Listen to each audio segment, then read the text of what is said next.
Morning, everybody. Good morning. Good morning, Welcome. Phil. Phil's in the John Deere room. I had to give an education on what a John Deere room is because Rebecca and Mitchell did not know what a John Deere room was. So I'm still not completely clear, but yeah.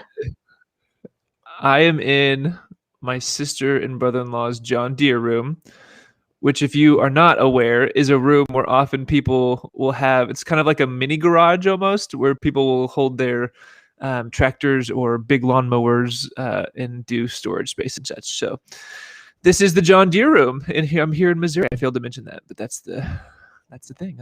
I'm rocking it out in Missouri this lovely Monday. It's good to be here with y'all. I would give you the panoramic, but you don't need to see it. It's fine. You're not gonna be impressed. Yeah, it's good to be back. Yeah, you're back, dude. Officially. Yeah. Here we are. I know you were kind of back partially before, but now you're officially back. I'm fully back. 100% back. We'll see how your mental capacity is. At least for me, it always takes a couple days to transition back into it. So. No doubt. It will be a very groggy week, I imagine. That's right. But yes, welcome everyone. If you're watching, let us know where you're watching from and say hi to us. We always love to see who's with us live. And if you have not had a chance to participate in worship from yesterday, you can catch that on our YouTube channel and on our Facebook page. We were in Lent week 4 yesterday, and we focused on several different things.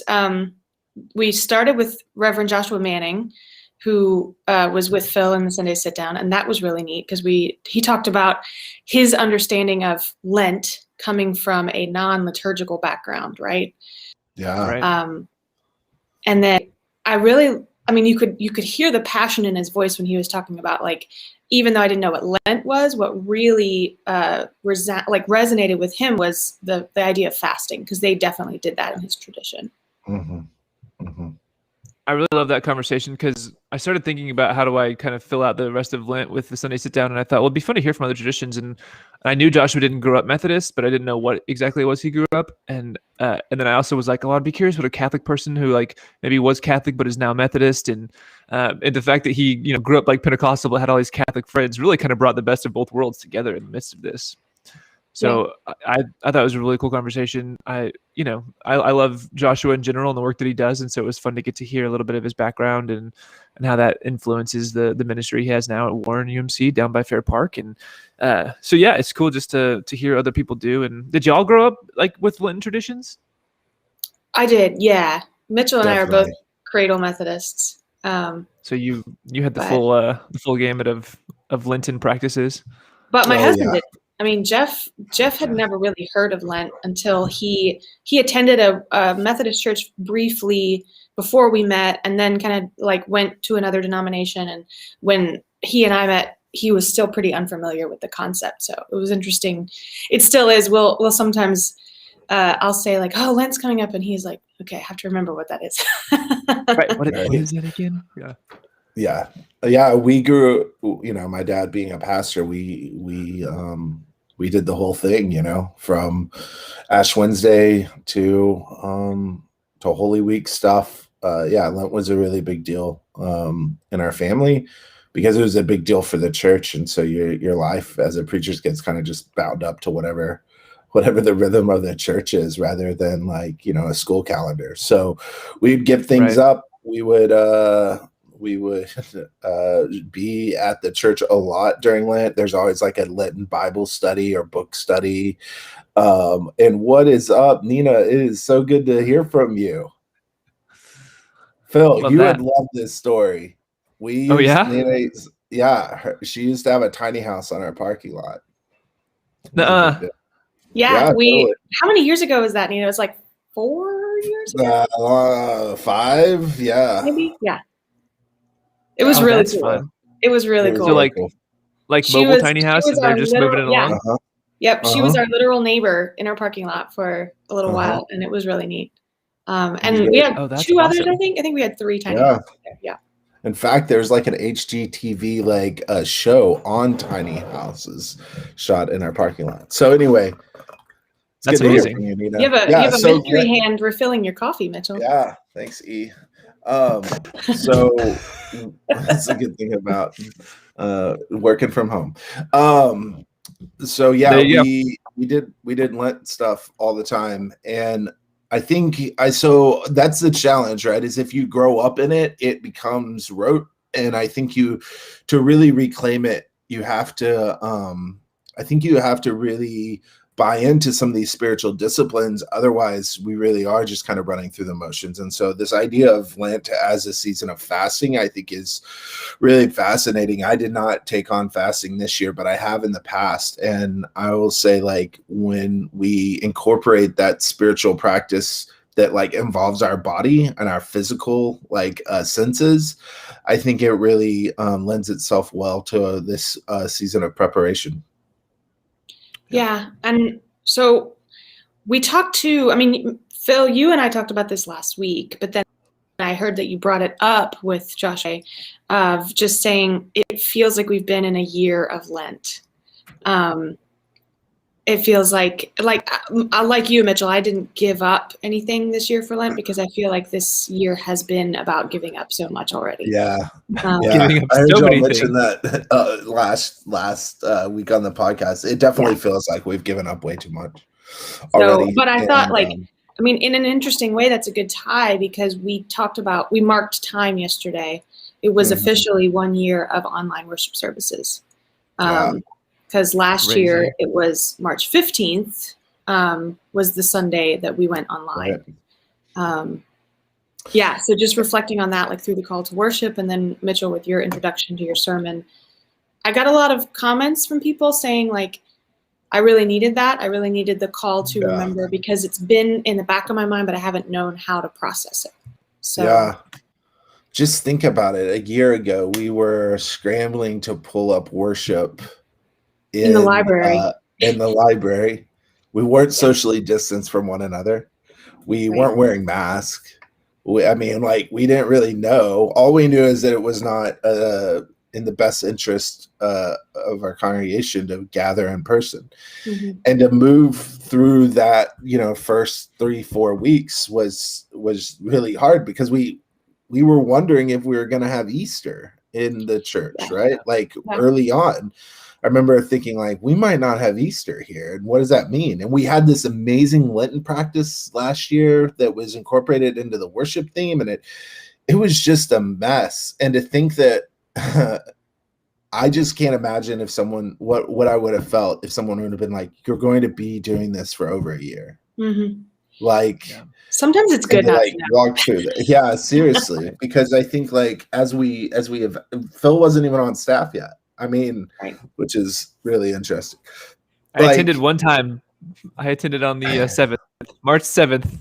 I brought my kids, 7th. And then the 14th, everything's everything shut down. And I think the marking is really important to give space to name what we've been through and what we're still up against. And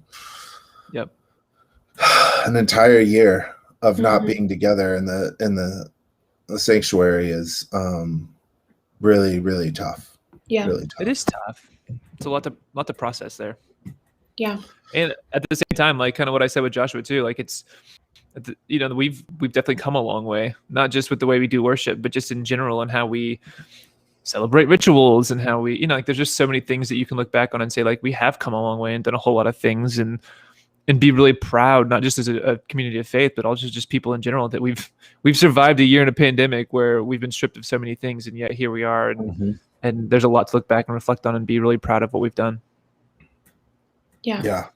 And grateful for the ways that God continues to show up. I think absolutely what's important to me, and that we all as a staff try to narrate for people, is we do not in any way, shape, or form think that God caused the pandemic, but we can see how God is showing up in the midst of it.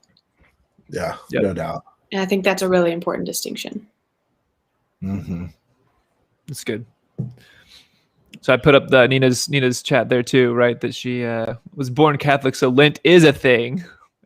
Yeah, Very all much so. caps. Reflecting the sentiment much that so. she didn't give up anything this year either. It felt like so much had been given up for her. Mhm. Yeah. Very cool, Nina. Good to meet you via this lovely digital space here. Well, so if we move a little bit deeper into worship then, from the Sunday sit down and the call to worship, then we reached Victoria's Children's Time, which again was delightful because of the graphics and just her energy is so lovely. But she was inviting us to, I love this idea of like different ways to play and different ways to pray. And just inviting us all of all ages, as we like to say, children at heart, of like, how do you play and then how do you pray? Do you pray out loud? Do you pray with your eyes closed? Do you pray like lying down or standing up or with your family? It says my internet is unstable, so if you lost any of that, then hopefully you You're here. It might actually be my internet that's unstable, so we're gonna just keep our fingers crossed that it doesn't just fold on us here. But What, the John Deere room doesn't have a fast connection, huh? well, this is I where think the Wi-Fi setup is down here, but we'll see. We'll keep our fingers crossed. Yeah, Victoria's kind of play on the word play and pray, I think, is really hard for us to, I think, to believe, right? Because we're conditioned to see prayer as something that happens in this very formal way, whether that's like in the routine of our day, like at night before bed, or right before we eat any food, right at the dinner table, or in church in these like segmented ways, or we know it's coming in the liturgy. And I think it's always that notion that prayer is this carved out time has always kind of run counter to Paul's notion of prayer as like praying without ceasing, which means that prayer then becomes something that we embody, not something that we like set aside and do outside of like the rhythm of our life. And so this idea of play, I think, is really gets us to a place where we can expand our thinking on what a rigorous prayer life actually looks like. It is not spending time like our our sisters and brothers who are in monasteries in silence all the time, right? It can be something very different for us if we allow it. So what that reminded me of was, so my mom, as I've said before, was a music minister, and when she led children's choirs, when I was in children's choir, we always sang this little song to end children's choir, and I'm pretty sure Mom wrote it. I'm pretty sure she just tended to make up these little ditties. But the words are, with my voice, I can talk to Jesus. With my voice, I can sing God's name. With my voice, I can whisper softly, and God hears all the same. And we sang that, and we sang it as it was written. So we shouted when it was supposed to like be loud. We whispered when it was being soft. But that's what that reminded me of, is the more we can learn from a young age that prayer is not only, it can be, but it's not only this like formal, quiet, set aside time, but it's also just the little catches throughout the day that just like remind you to say, thank you, God, or help me, God, or whatever. And then that we moved right into the scripture, and then we sang our prayers. Right. Hopefully that just sort of reinforced to folks that like there's no one right way to pray. Yeah, we have a bunch of different ways we pray and worship, actually. Right? We start with an opening prayer, and then we have prayer usually during children's time, and then we have a more formal pastoral prayer, and then we have a prayer that I pray before my sermon. And so even in that, we have very different kind of while all kind of carved out of the worship service, they're very different approaches to engaging the entire body in an act of prayer on a Sunday morning. And I just hope people recognize that, like, we don't mandate or encourage you to only pray one certain way. It doesn't always have to end with the Lord's Prayer. It doesn't always have to be spoken out loud. It doesn't always have to be, in that one spot in that chair in your living room, right? That there's a variety of ways we can enter into a meditative state where we're in dialogue with God. And we see this modeled in Jesus's life as well, right? Like, Yeah, it is biblical. so I think Turns out. yeah. I mean, I just think it's beautiful to look in the Gospels to see examples of all the different ways Jesus prayed. Like, he did go up on a mountain by himself and pray through the night, but he also blessed the bread and fish, and that was a prayer.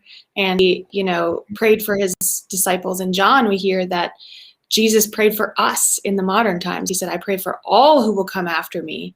And that was always a really comforting notion for me, that Jesus had prayed for me. As a kid who felt very anxious and alone a lot of the time, the fact that 2,000 years ago, Jesus had prayed for me and knew that I would come into the timeline of existence eventually. So, right. Well, as a little anxious kid, right? Too, yeah. Right? Like, yeah, it's pretty. And it invites us to be more powerful. Yeah, exactly. When you begin to realize that, like, it's not just generic Rebecca that Jesus was praying for, right? If we believe that Jesus was such a part of the Godhead, right, that means that Jesus understood us as individuals, and in the midst of his own incarnation, he can understand better what it's like to be an anxious kid. And I think when we begin to add those kind of qualities to Jesus's prayer life, we begin to see that this prayer is a very human thing. And I think that's why we're so after it during the Lenten season, because it's about connecting to our bodies and our ultimate death, right? And that's what I loved about Mark's passage. Without the birth narrative, we get this kind of focus on death as the incarnation. That was a great connection there. I thought that was really fantastic. Yeah, that was neat. And then you moved into the notion of paradox, right? And you called out Alanis Morissette, which, great album, but that's definitely the worst song on that album, I would say. It goes up from there. Everything else. That's quite ironic to say, since it's the most popular one. Right? Yeah. I know. That's irony. All of the examples in the song are not irony. No, they're not. They're just unfortunate events. They're just bad luck, right? Yeah, exactly. Rebecca, do you have a good working definition of irony for us then? Well, so, I mean, I think irony takes place in the context of a story. Irony needs story. All of the examples that she gave could have been ironic if there was a backstory to them. Rain on your wedding day is not ironic. But if you had some sort of story in your life that rain on your wedding day meant something in particular, and you couldn't, and you have to build the story behind it for it to be ironic. It can't just be an event. And I think that's part of what paradox is too. A paradox has to be examined in a more full way.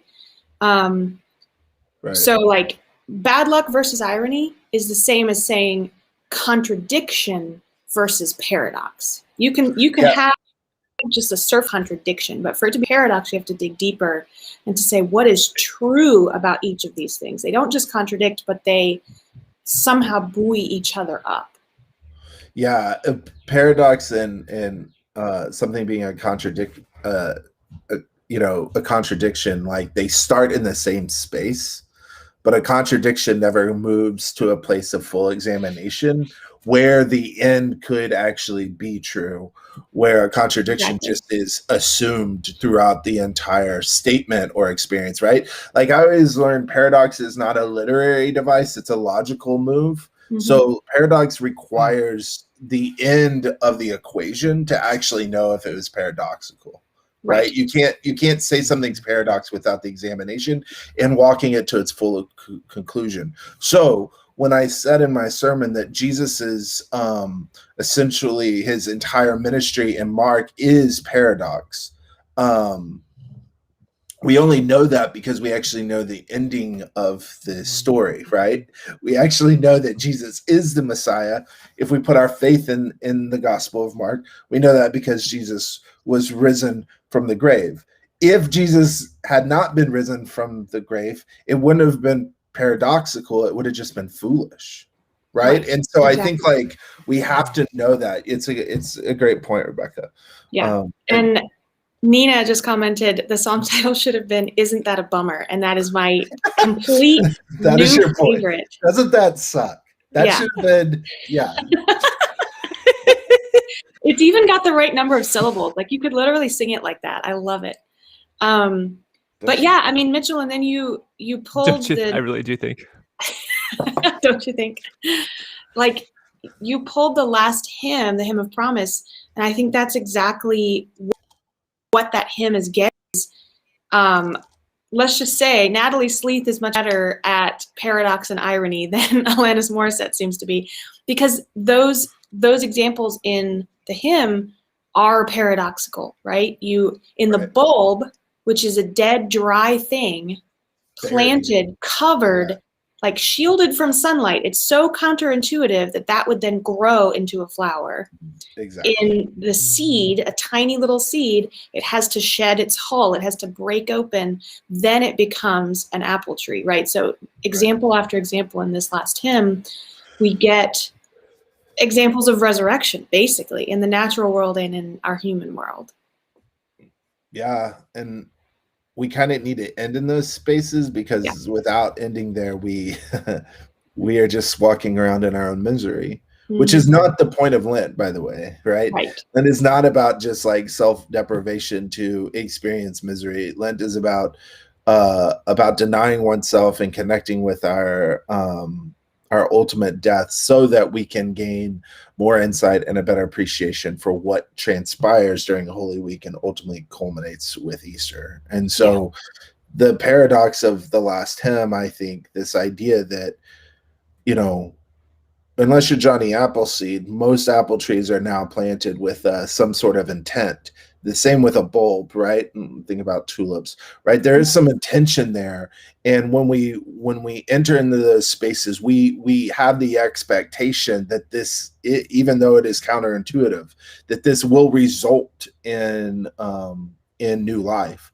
I think the challenge is to actually live our day as that is the case. Like when we look at the Gospel of Mark and the invitation that we have to like live in this paradox with Jesus, I think that we are far more like Peter, and we like follow Jesus all the way up into the courtyard, and they were like, no, thank you. I'm going to like quietly step backwards, almost cartoonish, to where I can try to blend into the crowd and not be caught up in this. And we'll see more about that next week. And the invitation is always there. And I just think it's really hard for us to say yes to. Yeah. Yeah, that's a very good reminder.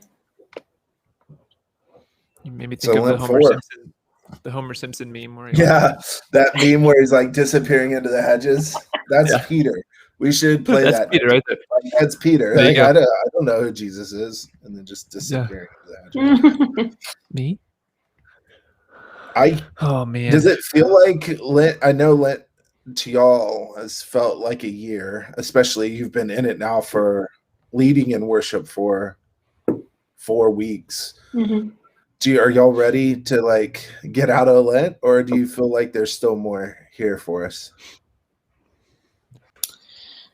I mean, I definitely, like, my brain is always ahead of whatever season we're in. And I think as church leaders, that's the case for all of us. I'm in Lent, but I'm simultaneously in Easter, because I'm also planning for that music and rehearsing with the choir and stuff like that. I mean, I will say very honestly, like this series has been a tougher one for me than I expected. Some other Lenten series that we've done in my time at White Rock have been more focused on the broader teachings of Jesus. So this deep dive and staying in these yucky, nasty, depressing, scary stories is something that we need to do. But it's also like, whew, y'all, tired. Those last 24 hours are real juicy, aren't they? Yeah.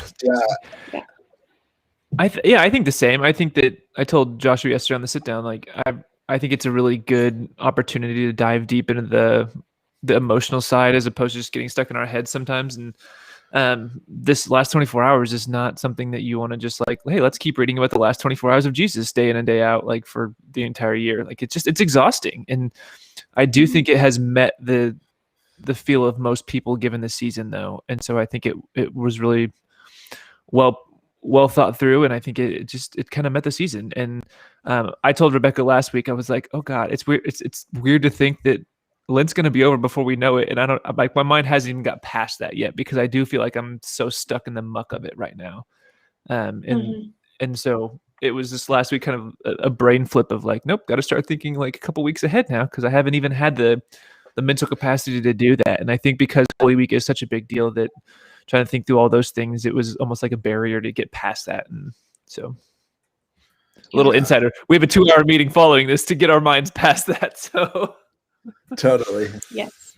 Yeah, I think it is strange that we're about to be upon, this week Peter, next week Palm Sunday, and then like we're in Easter, and I'm hoping that like for the congregation, for me, it's just made me, I needed Jesus who suffers, and I know like maybe like spending time like talking about Jesus' suffering is rehashing our own suffering over the past year, but I need to feel like Jesus is like in this with us, so that I can feel like Jesus pulls us out of it in a few weeks. And yeah, it definitely has been heavier than, I think we all knew it was going to be heavy, but yeah, coming back and preaching about Judas betraying Jesus, and then getting to preach about Jesus being essentially like beaten in a kangaroo court, like I don't know, it is heavy for sure. Back in, my friend. Yeah, I blame myself. Next time you'll take paternity leave in like the middle of summer or something. Yeah, next time I'll make sure to plan the next one a little better. For sure. There you go. Well, friends, always good to see you. And for all of you who've joined us, we're always grateful to have you. You always are welcome to let us know you're here and let us know where you're joining from. Nina, we're really glad that you've joined us this morning, and always and anytime you're welcome to come be a part of this. But other than that, all the way from Bellingham, Washington. That's awesome. I don't even know where that is, but I don't know a whole lot about cool place. Washington State. It is a really cool place. Google Bellingham, Washington. Yep. Okay. Homework. Check out Bellingham. Yeah. So the other thing, friends, just there's events that happen between now and next Sunday. So if you want to check those out, you can find them at wrumc.org/events. Awesome. On Sunday. Take care, everybody. Good to be with your friends. Bye.